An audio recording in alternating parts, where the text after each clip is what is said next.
As-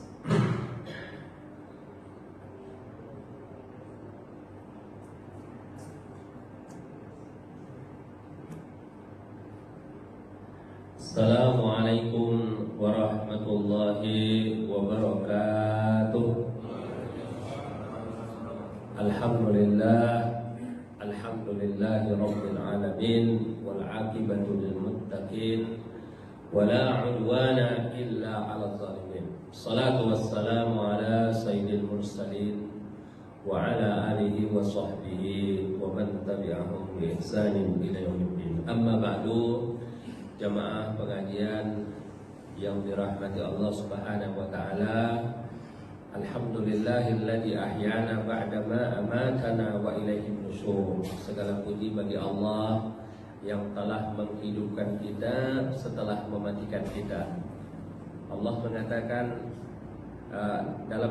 dalam doa itu dikatakan alhamdulillahilladzi ahyana. Segala puji bagi Allah yang telah menghidupkan kita, bukan yang telah membangunkan kita, tetapi yang telah menghidupkan kita.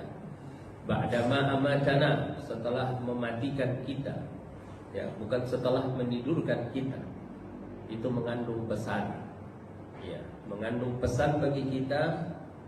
Setiap hari kita diingatkan dengan hari penghakiman, ataupun hari pembalasan, ataupun hari kebangkitan, bahwasanya kita hidup seperti apapun di atas dunia ini, pada akhirnya dan pada ujungnya bahwa kita akan bertemu dengan Allah Subhanahu wa taala. Maka di akhir doa itu dikatakan wa ilaihin nusyur, dan kepadanya kita akan dikembalikan Allah Subhanahu wa taala. Itu tadhkirah marratan fi kulli yaum, satu kali dalam sehari. Ya, tapi ada yang sampai 17 kali dalam sehari, yaitu ketika kita mengucapkan Maliki Yaumiddin, yang merajai hari pembalasan. Jamaah yang dimuliakan Allah Subhanahu wa taala, kita pada kesempatan ini mengangkat tema tentang iffah, ya, mahkota kehormatan di tengah badai godaan. Jadi Anda mengumpamakan iffah itu seperti mahkota. Mahkota itu letaknya di atas kepala seorang raja. Raja itu dia tidak dikendalikan. Jadi manusia itu ada dua, ada raja, ada budak. Kalau budak itu dia diperbudak oleh hawa nafsunya, diperbudak oleh setan yang menggoda dan merayunya, ya kan? Diperbudak oleh syahwatnya. Nah, makanya kita menggunakan kata-kata mahkota. Jadi orang yang menjaga kehormatannya, orang yang menjaga dirinya dari perbudakan hawa nafsu, ya, dari godaan syaitan, ya, maka dia telah meletakkan mahkota di atas kepalanya. Dia telah memposisikan dirinya seperti seorang raja yang bisa mengendalikan hawa nafsunya. Jamaah yang dimuliakan Allah Subhanahu wa taala. Pada pertemuan yang lalu kita telah membicarakan tentang al-adil, ya kan? Jadi ada 4 induk ataupun inang daripada akhlak itu. Yang mana 4 ini kalau sudah lengkap di dalam diri seorang muslim, ya, insya Allah 4 ini akan menghantarkan dia kepada Shiratal Mustaqim. Tapi kalau 4 ini tidak ada dalam diri seorang muslim, maka ini harus diupayakan dan ini harus diusahakan. Yang pertama adalah yang kita bahas kemarin adalah al-adil, ya kan? Maka kita dalam hidup ini, dalam beragama ini, diperintahkan oleh Allah Subhanahu wa taala untuk adil, ya. Setiap Jumat kita mendengarkan khatib mengatakan innallaha ya'muru bil adli wal ihsan. Sesungguhnya Allah memerintahkan kamu untuk adil, ya. adil terhadap waktunya sholat misalnya. Ketika datang panggilan sholat, itu jatah buat sholat 15 menit kok, gak lama-lama. Jangan dikorupsi, ya.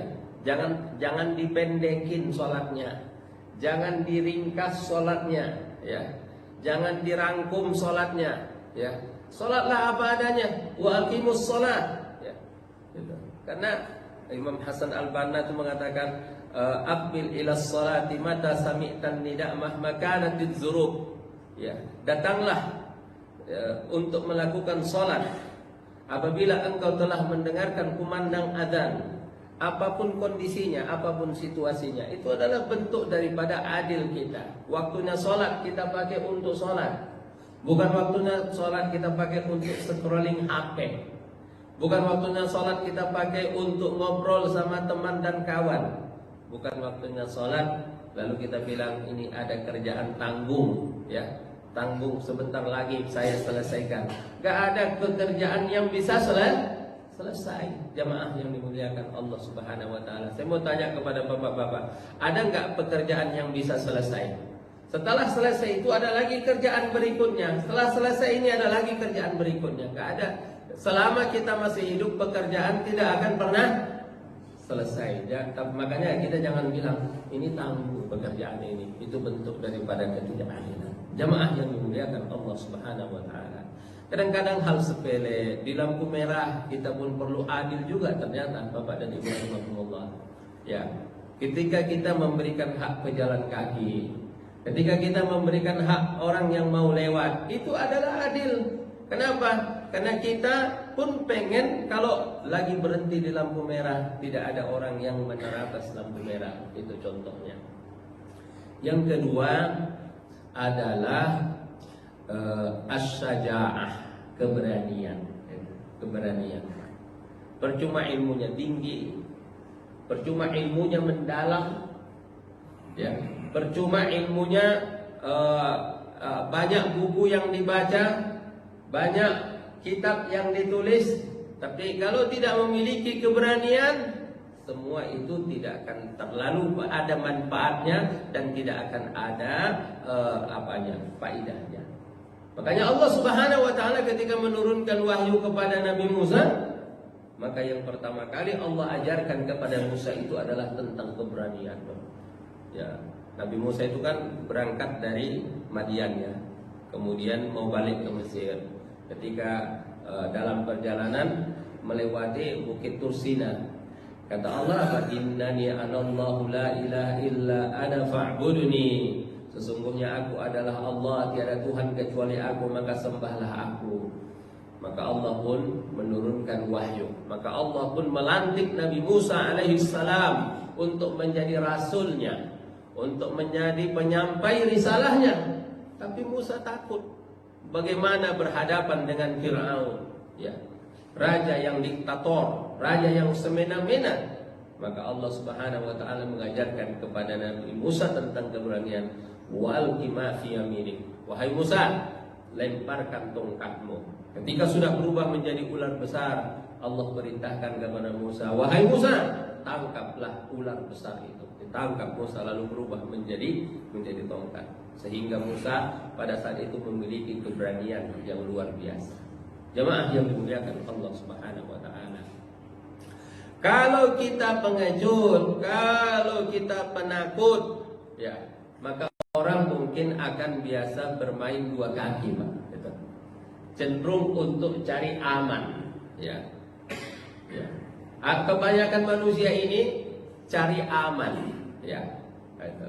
Maka dia bermain dua kaki, bermain di sini dan bermain di sini. Tidak ada ketegasan di dalam hidupnya, tidak ada pilihan yang jelas dalam hidupnya. Selalu bermain di wilayah apa? Abu-abu. Kalau orang tidak memiliki keberanian, tapi kalau orang memiliki keberanian, al-haqqu ahaqqu ayyuttaba. Kebenaran, ya, kebenaranlah yang harus untuk diikuti dan untuk dicontoh. Yang ketiga, jamaah yang dimuliakan oleh Allah Subhanahu wa taala, yang pertama al-adil, yang kedua as-syaja'ah, yang ketiga adalah al-haya. Dulu al-haya udah pernah kita sampaikan Pak ya. Al-haya itu malu Pak. Masya Allah. Kalau kita malu nipu sama orang, malu berbohong pada pelanggan, ya kan? Malu kalau kita rumahnya dekat ke masjid tapi kagak datang ke masjid gitu ya. Malu kalau kita masih muda nggak ke masjid, sementara orang-orang yang sudah tua ya pakai tongkat datang ke masjid gitu. Nah, itu adalah malu jemaah yang dimuliakan Allah Subhanahu wa taala. Malu kalau orang yang tidak banyak duitnya rajin bersedekah, sementara kita yang banyak hartanya tidak pernah bersedekah. Itu bagus, Pak. Itu menjadi usulul akhlak, dasar-dasar akhlak. Yang terakhir, inilah yang kita baca pada hari ini, yaitu iffah. Apa itu iffah? Iffah itu kaffa amma harrama wa amma la yajmul. Menahan diri, ya, mengkondisikan diri dari hal yang diharamkan oleh Allah Subhanahu wa taala dan dari hal yang tidak baik. Nah, kita hidup zaman ini jamaah yang dimuliakan Allah Subhanahu wa taala, di mana arus informasi itu tanpa batas, luar biasa. Ya. Kita hidup di zaman yang informasinya mengalir terus, tiada henti. Lihat Pak, handphone Bapak itu, handphonenya Ibu itu tiap hari masuk informasi. Berapa WA yang masuk, berapa gambar yang masuk, ya kan? Berapa tulisan yang masuk, berapa informasi yang masuk, luar biasa banyaknya. Ya. Jutaan informasi tiap hari masuk, ya kan? Apa yang dulu sulit dilihat hari ini mudah diakses, Pak. Betul? Yang dulu ya sulit untuk dilihat sekarang mudah sekali diakses. Tinggal beli kuota atau pakai wifi, ya, pakai handphone yang biasa-biasa saja harga 1 juta juga sudah bisa. Apa saja bisa dilihat, apa saja bisa diakses, apa saja bisa ditonton. Apa yang dulu tersembunyi sekarang terbuka lebar. Luar biasa. Pengaruh informasi ini dimuliakan oleh Allah Subhanahu wa taala. Lewat benda yang kecil ini kita bisa mendengar apa saja. Mau mendengarkan lagu barat, mau mendengarkan lagu dangdut, mau mendengarkan nyanyi keroncong, mau mendengarkan bacaan Quran Syekh Sudais, mau mendengarkan Syekh Suraim, mau mendengarkan Al-Afasi, mau mendengarkan Syekh Muhammad Jibril, mau mendengarkan ceramah, mau mendengarkan mau melihat yang jogetan, mau melihat yang setengah telanjang, mau semua ada. Kita hidup di zaman yang luar biasa. Kayaknya kata Nabi sallallahu alaihi wasallam, orang yang berpegang teguh dengan agama di akhir zaman, ya. Orang yang berpegang teguh di akhir zaman itu seperti apa? Kal qabidi 'alal jamar, seperti orang yang memegang bara, Pak. Bara. Bara ini kalau dilepas ya habis, ya tidak ada. Tapi kalau dipegang terus tangan terbakar. Itulah hidup di zaman ini. Jamaah yang dimuliakan oleh Allah Subhanahu wa taala. Jadi informasi itu yang bermanfaat, yang enggak bermanfaat, ya, yang baik, yang enggak baik, semua hadir di depan kita. Masalahnya informasi tidak semuanya bersih. Betul nggak Pak? Di sela-sela ilmu dan hiburan itu terselip gambar yang mengotori pandangan kita. Itu nomor satu. Yang kedua, video yang membangkitkan syahwat. Konten yang merusak harga malu. Itu tadi luar biasa. Kalau memiliki sifat malu itu, malu saya. Ya. Saya udah tua begini, ya. Malu saya untuk menyaksikan ini, malu saya untuk melihat ini, malu saya tidak pantas saya melihat ini, itu ya. Jamaah yang dimuliakan oleh Allah Subhanahu wa taala. Ini arus informasi ini tak bisa dihentikan, Pak.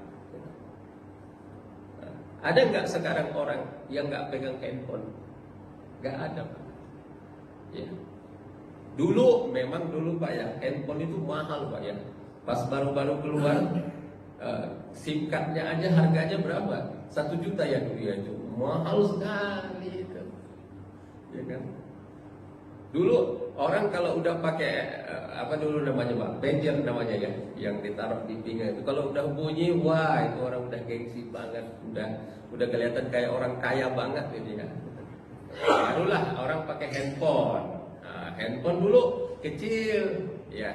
Kemudian makin besar, kecil lagi. Nah sekarang udah nggak ada lagi. Tidak harus merata Pak.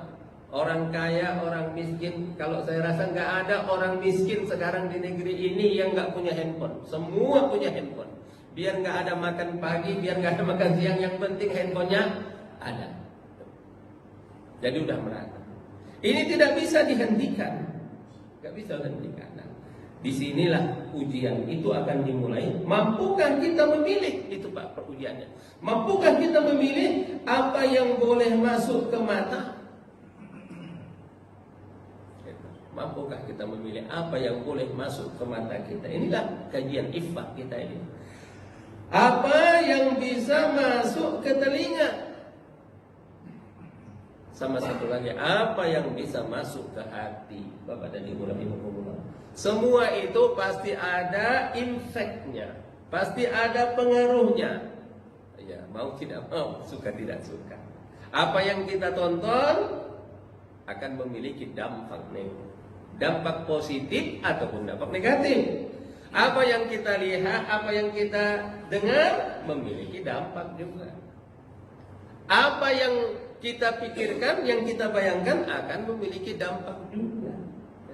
Makanya kita disuruh baca Quran, disuruh mendengarkan Quran, disuruh datang ke pengajian, ya. Karena semua itu memiliki dampak. Semua itu memiliki pengaruh. Disuruh kita sholatnya berjamaah Pak, ya kan? Walaupun Bapak sholatnya di rumah khusyuk, ya.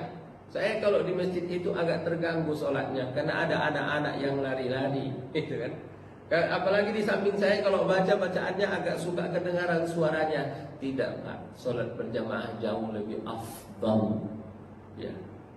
Khamsah wa sab'ina sab'ah wa ishrina darajah, 20 tingkatan. Kenapa?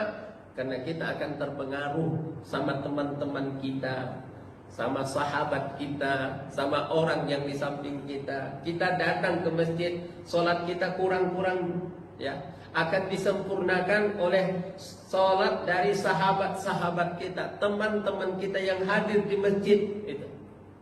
Jadi tidak khusyuk. Ada kaidahnya begini, al-kadru ma'al jamaah khairum minas safwati ma'al infirad. Keruh tapi berjamaah lebih baik daripada jernih tapi sendirian Pak. Keruh berjamaah lebih baik daripada jernih tapi sendirian. Kenapa? Asyaitonu ma'al wahid. Syaitan itu bersama orang yang sendirian. Wa huwa minal jamaah wa huwa minal itsnaini ab'ad. Dan setan itu lebih jauh kalau bersama dua orang. Jadi kalau Bapak pergi jalan musafir, pergi ke Medan kah, pergi ke Bali kah, pergi ke mana kah, ajalah istrinya. Kalau sendiri nanti boleh jadi matanya jelalatan gitu ya.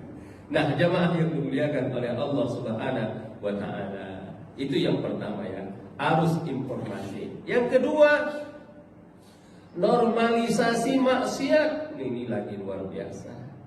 Apa yang kita maksudkan dengan normalisasi maksiat ini, Pak?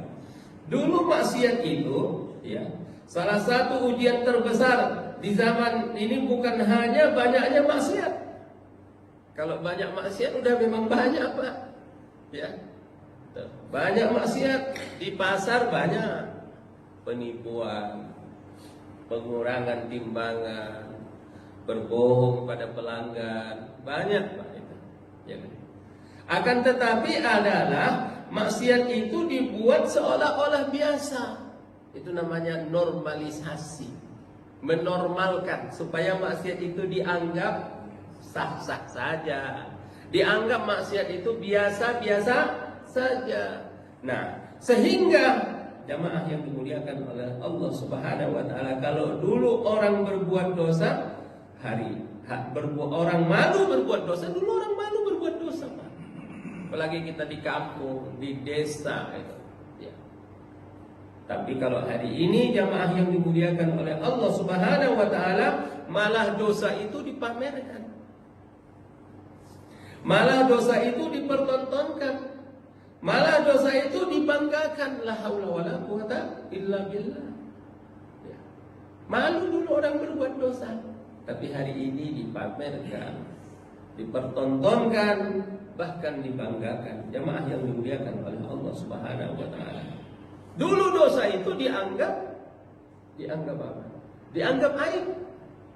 Tapi hari ini dosa itu dianggap hiburan. Dulu jamaah yang dimuliakan oleh Allah Subhanahu wa taala, dosa itu ditutup-tutupi. Ya. Tapi hari ini diunggah dan diviralkan. Lihat. Orang memviralkan ya, dosa yang sedang dilakukannya, kemaksiatan yang sedang diperbuatnya, diviralkan malah. Ya, jamaah yang dimuliakan oleh Allah Subhanahu wa taala. Bahkan yang mengingatkan kebenaran justru dianggap kuno dan berlebihan. Kayaknya Pak, kalau ceramah begini diposting ke apa? Ke YouTube, ke mana? Ke Facebook, itu nggak ada yang nonton. Ya, peminatnya sepi.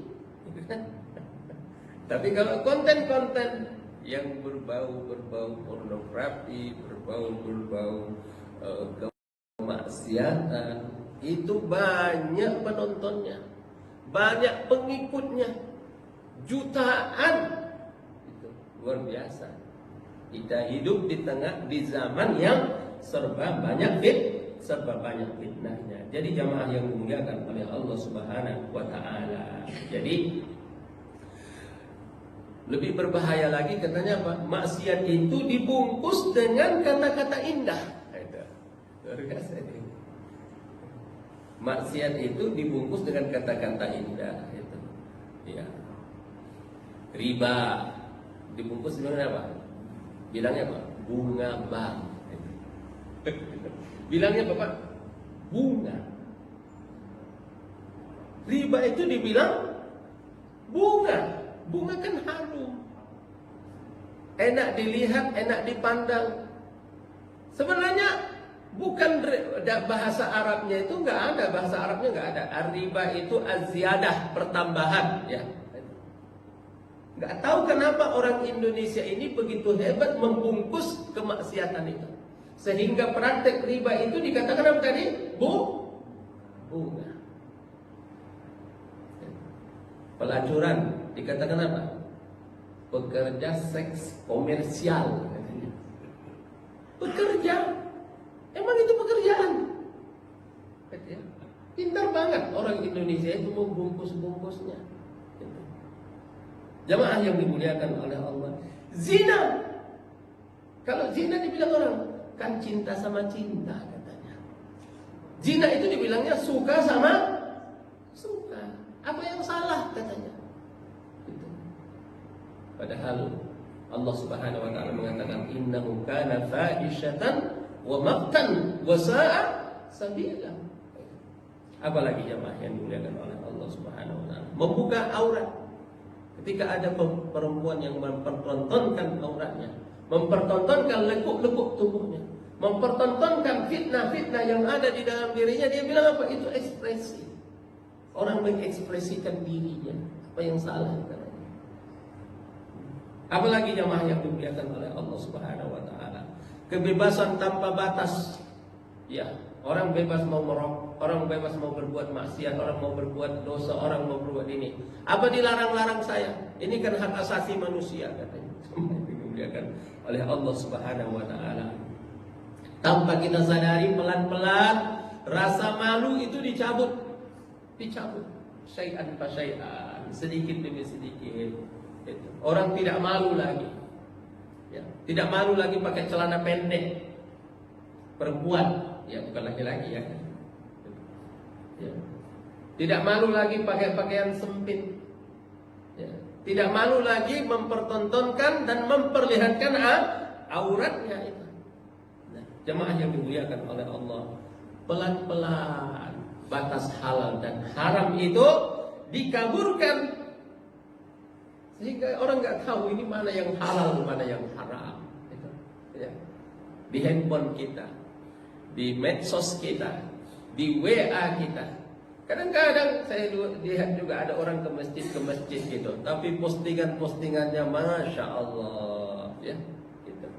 Seolah-olah bangga ketika bisa orang yang pertama memposting, padahal yang dipostingnya orang-orang yang mempertontonkan auratnya. Itu namanya normalisasi, dianggap normal, dianggap bukan aib, dianggap bukan kesalahan, dan dianggap bukan sebuah kekeliruan. Jamaah yang dimuliakan oleh Allah Subhanahu wa taala. Jadi itulah tadi kita, karena itulah kita membutuhkan iffah, apa yang kita sebutkan di dalam kesempatan ini, jamaah yang dimuliakan Allah Subhanahu wa taala. Yang ketiga, godaan bukan hanya di jalan, tapi ada di genggaman. Kalau zaman dulu Pak, godaan itu ada di jalan, atau godaan itu ada di pasar malam, ya kan? Ya kan? Ada nanti pertunjukan, ada band. Nah, itulah orang kesempatan di situ, ya kan? Ketemu sama cewek, ketemu sama pacar, ketemu. Kalau sekarang enggak, Pak.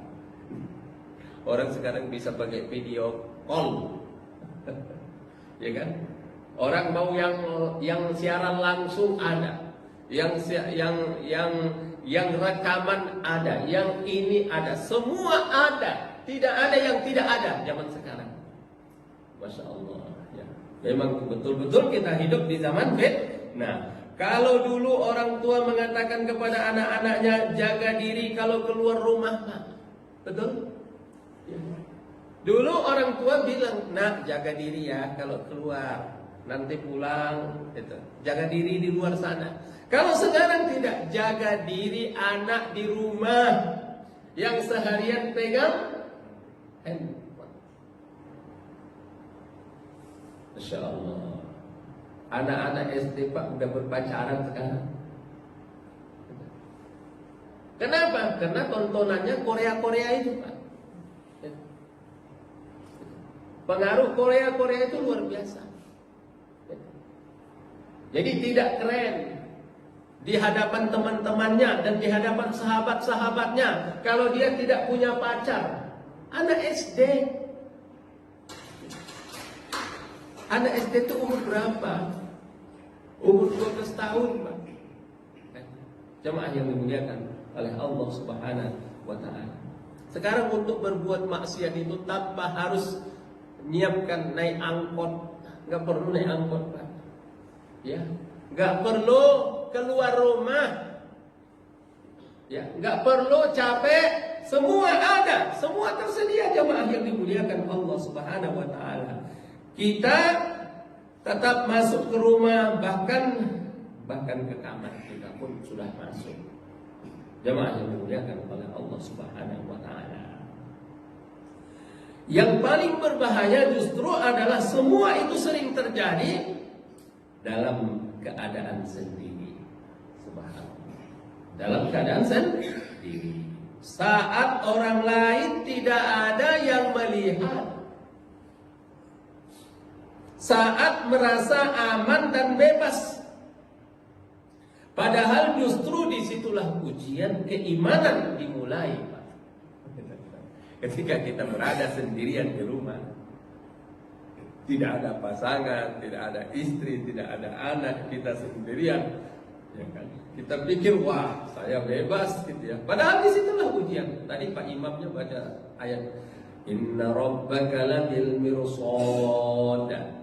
Ya, wa inna rabbaka labil mirsad. Sesungguhnya Tuhanmu mengawasi. Ada CCTV yang bekerja 24 jam. Ada CCTV bukan hanya di ruang publik, Pak. Kalau CCTV yang ada itu cuma di ruang publik. Gak boleh ada CCTV dalam kamar, Pak, ya kan? CCTV. Tapi CCTV ilahi Rabbi.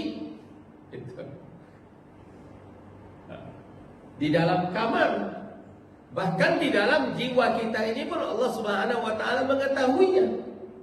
Nah, ini yang dimuliakan oleh Allah Subhanahu wa taala.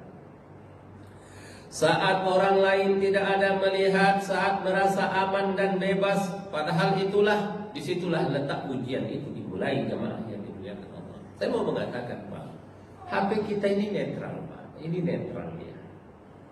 Ini macam pisau juga. Pisau itu terserah siapa yang menggunakannya. Bisa buat potong bawang, tapi bisa juga buat bunuh orang. Ya kan? Pisau itu bisa buat potong-potong, bisa juga buat motong orang. Nah, itu terserah. HP ini pun bisa untuk mendengarkan ceramahnya Ustadz Abdul Somad, ya kan?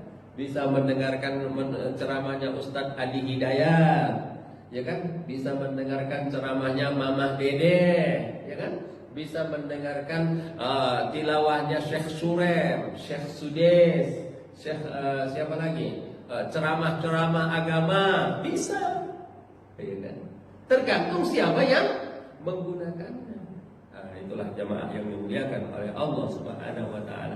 Jadi bisa menjadi sarana pahala, tapi jangan lupa dia bisa juga menjadi sarana dosa. Iffah di zaman ini bukan hanya soal menjaga diri di ruang publik. Kalau menjaga diri di ruang publik itu siapa aja bisa, Pak. Itu namanya jaim. Jaim kita di ruang publik. Tapi yang dituntut dari kita adalah menjaga diri di ruang ketika kita sedang berada sendirian. Karena gini, Pak, kita ini referensi kita, literasi kita kurang, gitu. Jadi literasi kita semua dari Facebook, semua dari WA, semua dari medsos. Padahal kalau kita mau capek sedikit, letih sedikit, membaca literasi-literasi yang ada di dalam kitab-kitab turas kita, nanti akan kita temukan insya Allah. Jadi jamaah, yang sulit itu menjaga diri saat sendirian ketika tidak ada yang melihat, kecuali Allah Subhanahu wa taala yang Maha melihat. Lalu pertanyaan yang muncul adalah, di zaman serba terbuka ini, Pak, apakah masih ada yang bisa menjaga kehormatannya? Apakah ada yang bisa menjaga? Di tengah zaman, makanya kata Nabi SAW, kal qabidi 'alal jamr, seperti orang yang memegang bara, seperti orang yang memegang lilin, angin kencang, ya, itu. Cuaca hujan, kita pegang lilin untuk menerangi, gitu. Nah, jemaah yang dimuliakan oleh Allah Subhanahu wa taala, maka kita masuk kepada kajian apa itu iffah. Iffah itu diambil dari bahasa Arab, affa. Affa ya'iffu iffatan. Artinya apa? Al-kaffu amma la yahillu wa yajmulu. Menahan diri, menahan.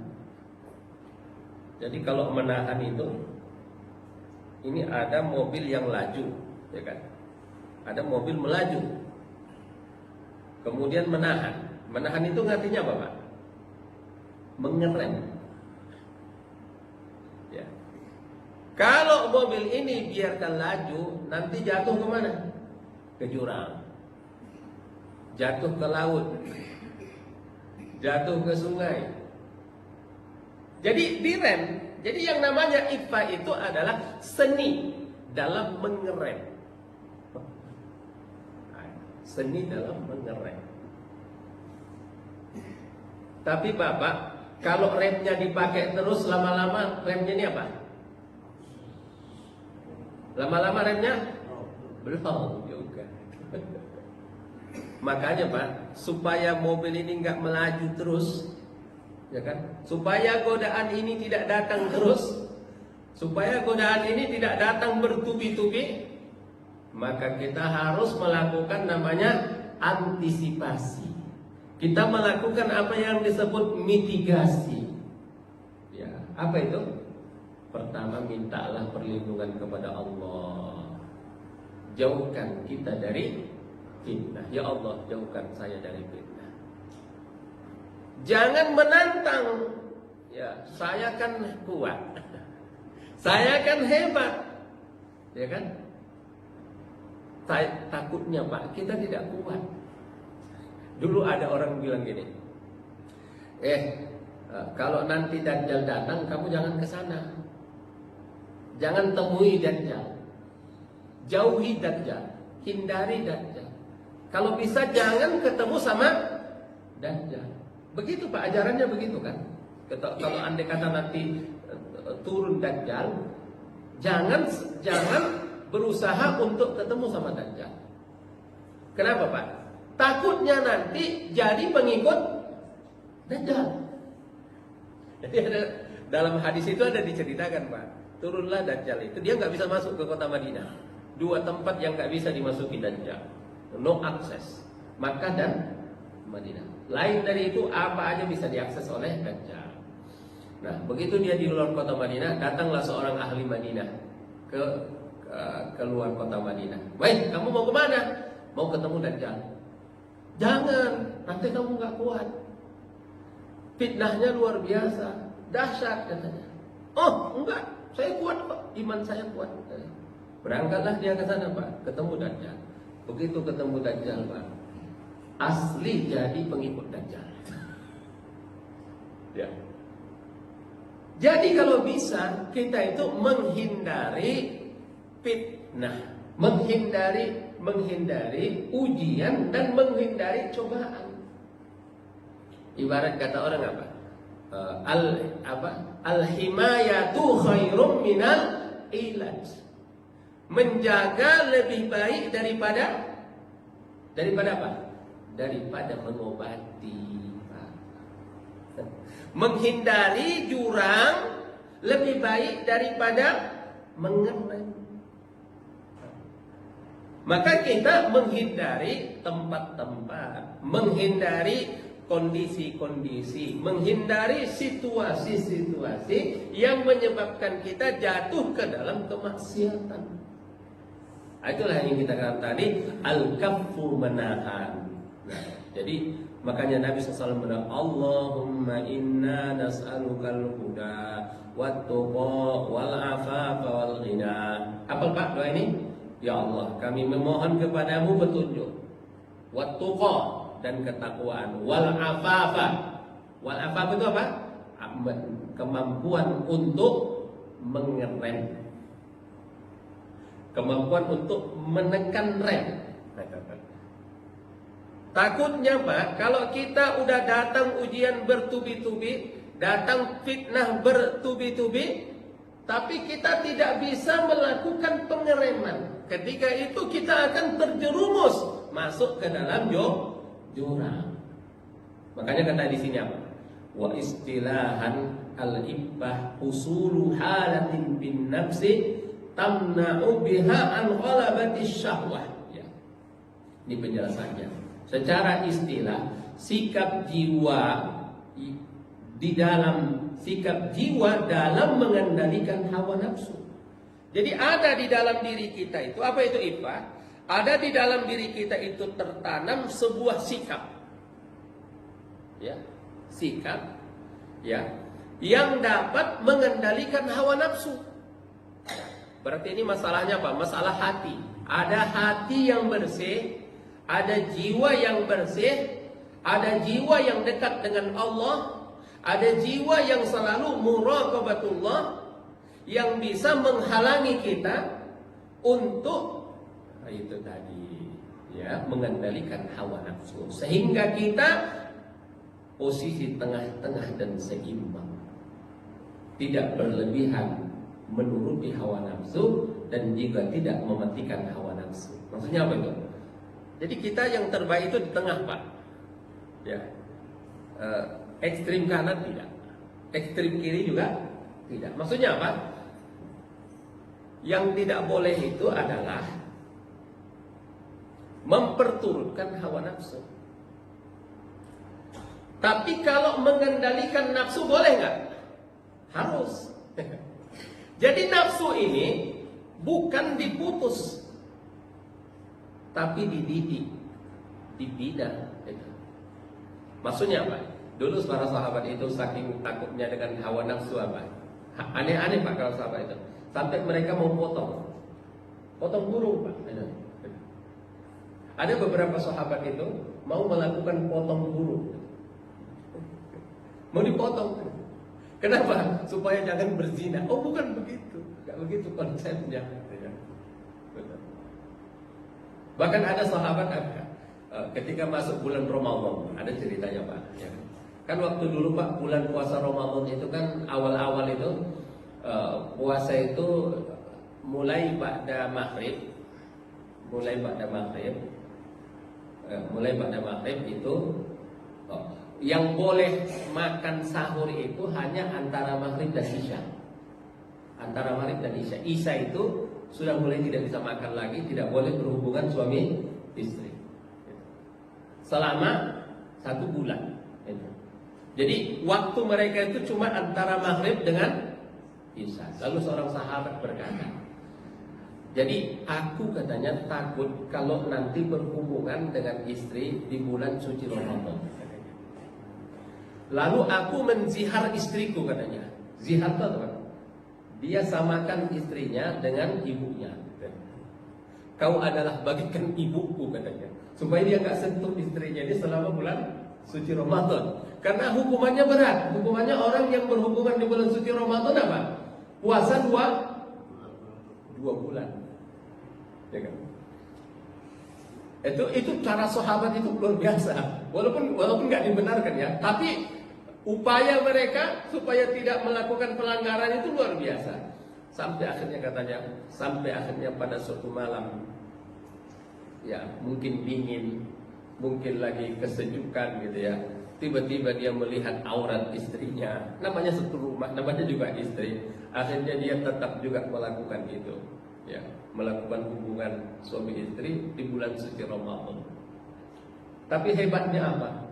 Hebatnya sahabat itu Pak, dia tidak diam-diam, tapi dia datang mengadu kepada Rasulullah SAW. Ya Rasulullah, katanya, mohon maaf ya Rasulullah, saya tetap sudah melakukan itu di bulan suci Ramadan.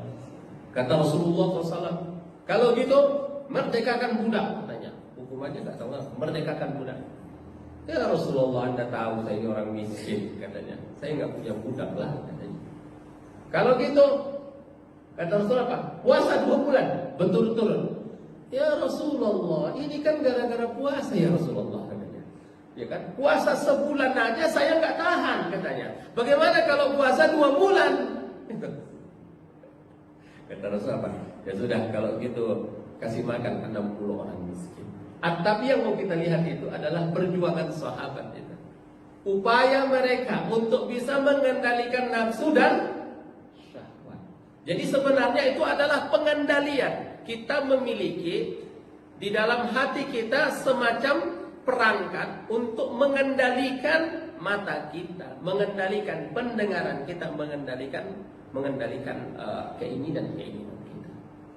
Maka dikatakan di sini, iffah itu adalah sikap jiwa mengendalikan hawa nafsu.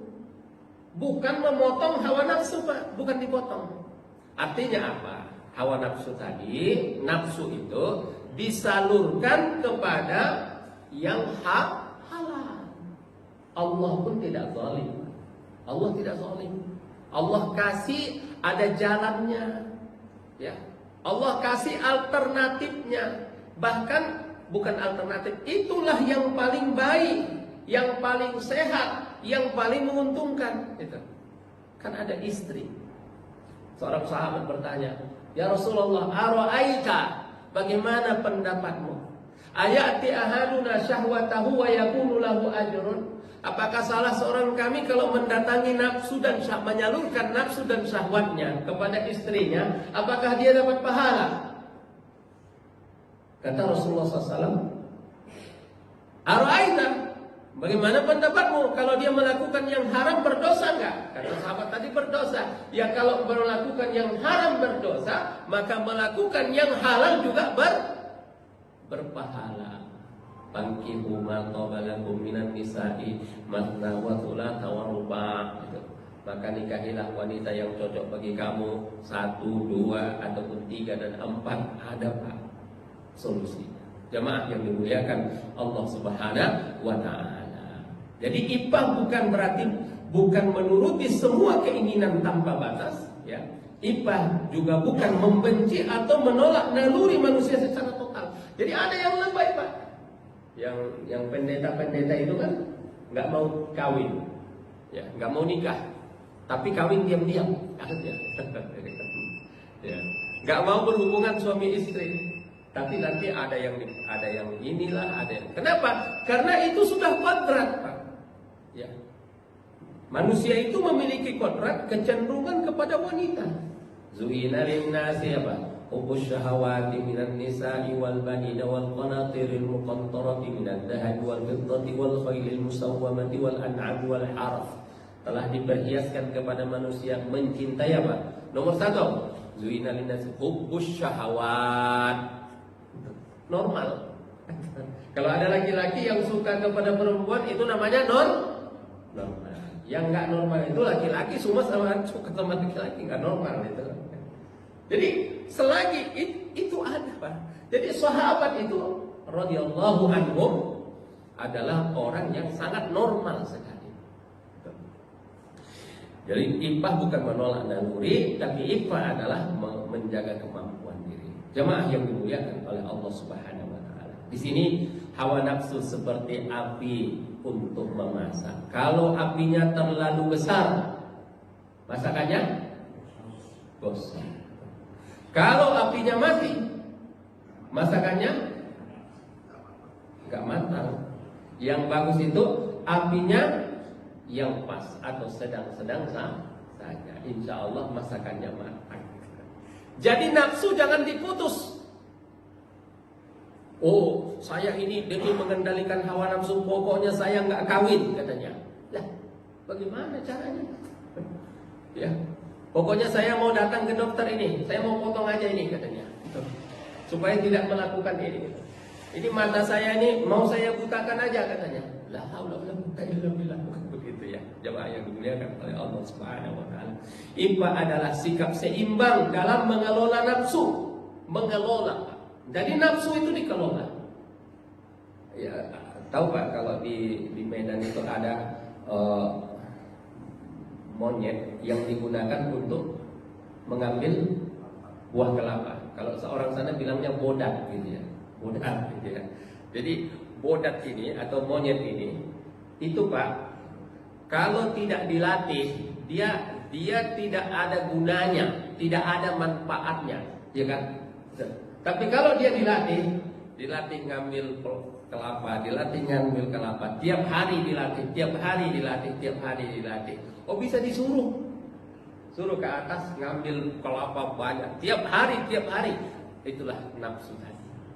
Jadi kalau nafsu itu kita latih terus, yang istilah Imam Al-Ghazali disebut dengan riyadhah.